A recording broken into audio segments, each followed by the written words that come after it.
دین میں بدعت پھیلانا، تفرقہ ڈالنا اور اپنی رائے کے مطابق تفسیر کرنا کیسا ہے؟ ایسے لوگوں کو احادیث اور روایات میں کیا کہا گیا ہے اور اس صورت میں علماء کی کیا ذمہ داریاں ہیں؟ آئیں جانتے ہیں آج کے ایپیسوڈ میں۔ اعوذ باللہ من الشیطان الرجیم، بسم اللہ الرحمن الرحیم۔ ناظرین السلام علیکم، تفسیر نور کے اس پروگرام میں آپ کو خوش آمدید کہتے ہیں۔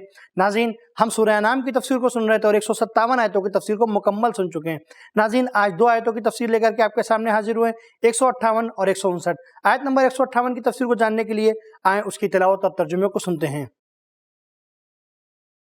كتاب أنزلناه إليك مبارك ليدبروا آياته وليتذكر أولو الألباب بسم الله الرحمن الرحيم هل ينظرون إلا أن تأتيهم الملائكة أو يأتي ربك أو يأتي بعض آيات ربك يوم يأتي بعض آيات ربك لا ينفع نفسا إيمانها لم تكن آمنت من قبل أو كسبت في إيمانها خيرا قل انتظروا إنا منتظرون۔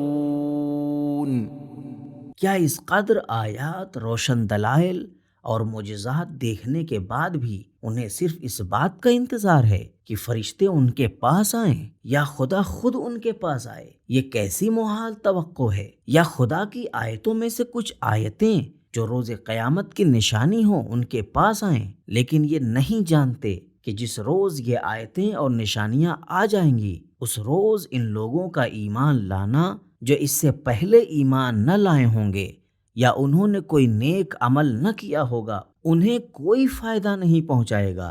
اے ہمارے رسول، ان سے کہہ دو کہ اب قہر الہی کا انتظار کرو، ہم بھی انتظار کرتے ہیں۔ ناظرین، یہ تو تھی آیت نمبر 158 کی تلاوت اور ترجمہ۔ آپ دیکھتے ہیں کہ اس کے اندر نکتہ کون سا پایا جاتا ہے۔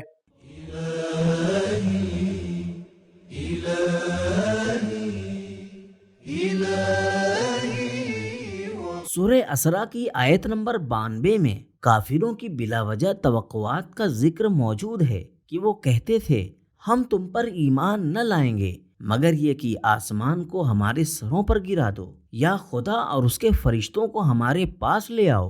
اس آیت میں اس قسم کی توقعات کی نفی کرتے ہوئے منع کیا گیا ہے۔ ناظرین، اس آیت کے نقطے کے بعد دیکھتے ہیں کہ اس کے اندر پیغامات کون کون سے پائے جاتے ہیں۔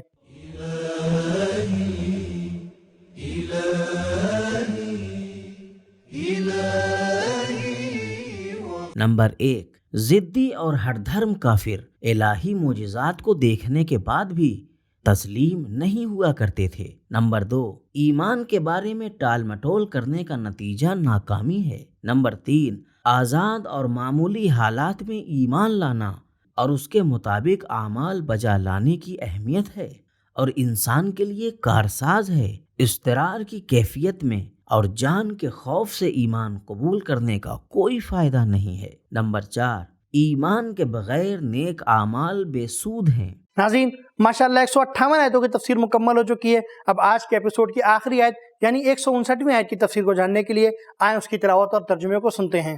ان الذين فرقوا دينهم وكانوا شيعا لست منهم في شيء انما امرهم الى الله ثم ينبئهم بما كانوا يفعلون۔ وہ لوگ جنہوں نے اپنے دین کو پراکندہ کر دیا اور مختلف جہتوں اور مختلف مذہبوں میں بٹ گئے ہیں، تمہیں اے رسول ان سے کوئی واسطہ نہیں ہونا چاہیے۔ آپ ان کے کاموں کے ذمہ دار نہیں، ان کا معاملہ خدا کے سپرد ہے، لہٰذا خدا ہی انہیں ان کے کرتوتوں سے آگاہ کرے گا۔ ناظرین، یہ تو تھی اس آیت کی تلاوت اور ترجمہ۔ آپ دیکھتے ہیں کہ اس کے اندر نکات کون کون سے پائے جاتے ہیں۔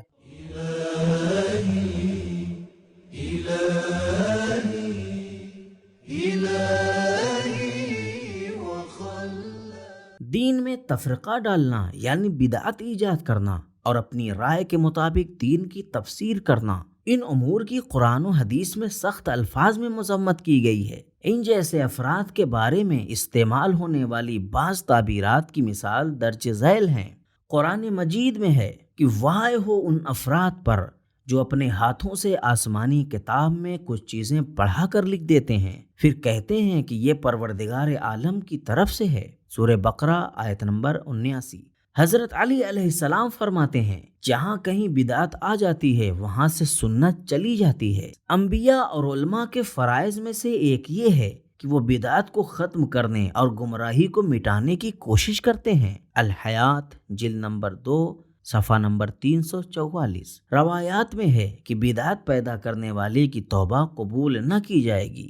بہار جلد نمبر 72 صفحہ نمبر 216۔ اگر کوئی بدعت ایجاد کرنے والے کا احترام کرے یا اس کے لیے مسکرائے تو اس نے دین کو منہدم کرنے میں ایک قدم بڑھایا ہے۔ رسول خدا صلی اللہ علیہ وآلہ وسلم نے فرمایا جب اقوام کے درمیان اختلاف ہو جائے تو جو کوئی میری سنت اور میری گفتار کے مطابق عمل کرے گا اور دوسروں کی راہ و روش پر عمل نہ کرے گا تو وہ 100 شہیدوں کا ثواب پائے گا۔ بہار جلد نمبر 2 صفحہ نمبر 262۔ قرآن مجید میں کئی مرتبہ یہودیوں کو دین میں اپنے عمل کے ذریعے تحریف کرنے پر تنقید کا نشانہ بنایا گیا ہے۔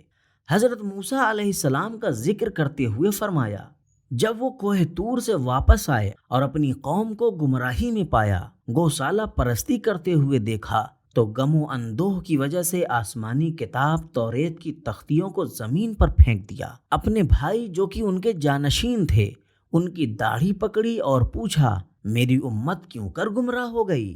ہارون نے جواب میں کہا میں اس بات سے ڈر گیا تھا کہ اگر میں نے انہیں سختی سے روکا تو کہیں یہ متفرق نہ ہو جائیں، نیز آپ یہ نہ کہیں کہ لوگوں کو کیوں فرقہ فرقہ کر کے بکھیر دیا ہے، ایسا تفرقہ جو آپ کی واپسی سے بھی ٹھیک ہونے والا نہ تھا۔ یہ آیت اور روایات بتاتی ہیں کہ دین جاننے والے لوگوں کی بہت بڑی ذمہ داری ہے کہ وہ اصل دین کی حفاظت کیسے کریں، کج فکری کے ساتھ مقابلہ کریں اور امت میں وحدت کو قائم رکھیں۔ ناظرین، نکات کے بعد دیکھتے ہیں کہ پروردگار عالم نے بندگان کے لیے کون کون سے پیغامات رکھے ہیں۔